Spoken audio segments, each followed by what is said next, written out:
Today we are here at 6838 South Kolin Avenue performing an attempted slope repair. As you can see, the ridge is compromised and appears.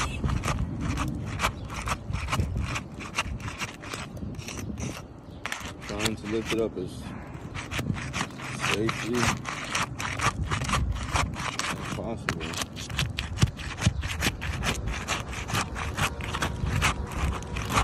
So all of this will have to be replaced, the ridge all across, because we have to put the underlayment 6 inches over.